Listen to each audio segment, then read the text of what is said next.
ಅಭಿವೃದ್ಧಿಯ ಅಧಿಕಾರ, ರೈತ ಬಂಧು, ಮಾಜಿ ಮುಖ್ಯಮಂತ್ರಿ ಸನ್ಮಾನ್ಯ ಎಚ್ ಡಿ ಕುಮಾರಸ್ವಾಮಿರವರ 65ನೇ ಹುಟ್ಟುಹಬ್ಬ ಆಚರಣೆ ಸಂದರ್ಭದಲ್ಲಿ ಕೋಲಾರ ನಗರದಲ್ಲಿ ನಮ್ಮ ಪಕ್ಷದ ಎಲ್ಲ ಪದಾಧಿಕಾರಿಗಳು, ಕಾರ್ಯಕರ್ತರು, ಅಭಿಮಾನಿಗಳು ಒಟ್ಟಾಗಿ ಸೇರಿ ಕೋಲಾರ ನಗರದಲ್ಲಿರ್ತಕ್ಕಂಥ ಶ್ರೀ ಸಾಯಿಬಾಬಾ ದೇವಸ್ಥಾನದಲ್ಲಿ ಪೂಜೆ ಮಾಡೋದ್ರ ಮೂಲಕ ಅವರಿಗೆ ಶುಭ ಕೋರುವಂಥದ್ದು.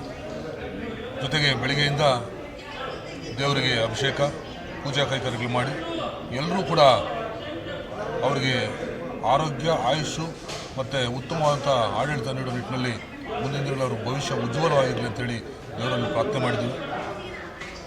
ಏನು ಕಳೆದ 2023ರ ಚುನಾವಣೆ ಸಂದರ್ಭದಲ್ಲಿ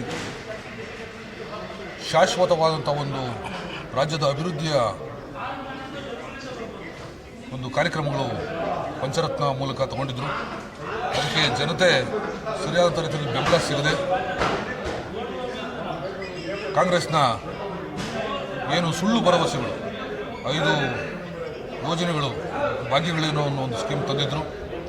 ಅದರ ಮೂಲಕ ಜನನ್ನ ಮರಳು ಮಾಡಿ ಈ ದಿವಸ ವಾಮಮಾರ್ಗದಲ್ಲಿ ಅಧಿಕಾರ ಹಿಡಿದು ಕೇವಲ 1-2 ಮಾತ್ರ ಅದನ್ನು ಆ ಯೋಜನೆಗಳು ಪೂರೈಸಿ ಇನ್ನು 3-4 ಯೋಜನೆಗಳನ್ನು ಪರಿಪೂರ್ಣ ಆಗದೆ ಈ ದಿವಸ ಜನತೆ ಅದಕ್ಕೆ ಆಕ್ರೋಶ ವ್ಯಕ್ತಪಡಿಸ್ತಕ್ಕಂಥ ಸಂದರ್ಭದಲ್ಲಿ ಸನ್ಮಾನ್ಯ ಕುಮಾರಣ್ಣವರು ಕಳೆದ ಬೆಳಗಾವಿ ಚುನಾವಣೆ ಅಧಿವೇಶನದಲ್ಲಿ ಆ ಒಂದು ಸಮಸ್ಯೆಗಳನ್ನು, ರೈತಾಪಿ ಜನದ ಸಮಸ್ಯೆಗಳನ್ನು ಮತ್ತು ಭಾಗ್ಯಗಳನ್ನು ಸಂಪೂರ್ಣವಾಗಿ ಈಡೇರಿಸಿದ ಸಂದರ್ಭದಲ್ಲಿ ಅದರ ವಿರುದ್ಧ ದೊಡ್ಡದಾಗಿ ಧ್ವನಿ ಎತ್ತಿ ಏನು ರಾಜ್ಯದ ಜನತೆಯ ಪರವಾಗಿ ಮಾತನಾಡಿದರು. ಆ ಒಂದು ವ್ಯಕ್ತಿತ್ವಗಳನ್ನು ನಾವು ಮುಂದಿನ ಉಳಿಸ್ಕೋಬೇಕು. ಆ ಒಂದು ಸರ್ಕಾರ ಮತ್ತೆ JDS ಸರ್ಕಾರ ಅಧಿಕಾರಕ್ಕೆ ಬಂದು ರಾಜ್ಯದ ಹಿತ ಕಾಪಾಡುವ ನಿಟ್ಟಿನಲ್ಲಿ ಸನ್ಮಾನ್ಯ ಕುಮಾರಣ್ಣವರು ಮುಖ್ಯಮಂತ್ರಿಯಾಗಿ ಆಡಳಿತ ನಡೆಸಬೇಕಂತ ಸಂದರ್ಭದಲ್ಲಿ ಕೊಡ್ತಾ ನಾವೆಲ್ಲ ಇಡೀ ಅವರ ಒಂದು ಕಾರ್ಯಕರ್ತರು, ಅಭಿಮಾನಿಗಳೇ ದೊಡ್ಡ ಶಕ್ತಿ. ಅವರೆಲ್ಲರೂ ಕೂಡ ಒಗ್ಗಟ್ಟಾಗಿ ಕೆಲಸ ಮಾಡ್ತಿರ್ತಾರೆ. ಈಗಾಗಲೇ ಬೇರೆ ಪಕ್ಷದವರು ಕೂಡ ತಿರುಗಿದ್ದಾರೆ.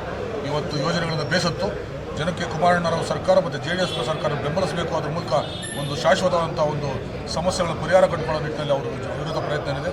ಹಾಗಾಗಿ ನಾವೇ ಎಲ್ಲ ಕೋಲಾರ ಕರ್ನಾಟಕದ 6.5 ಕೋಟಿ ಜನತೆಯ ಶಕ್ತಿ ತುಂಬುತ್ತಾರೆ ಅನ್ನೋ ನಂಬಿಕೆ ನನಗಿದೆ.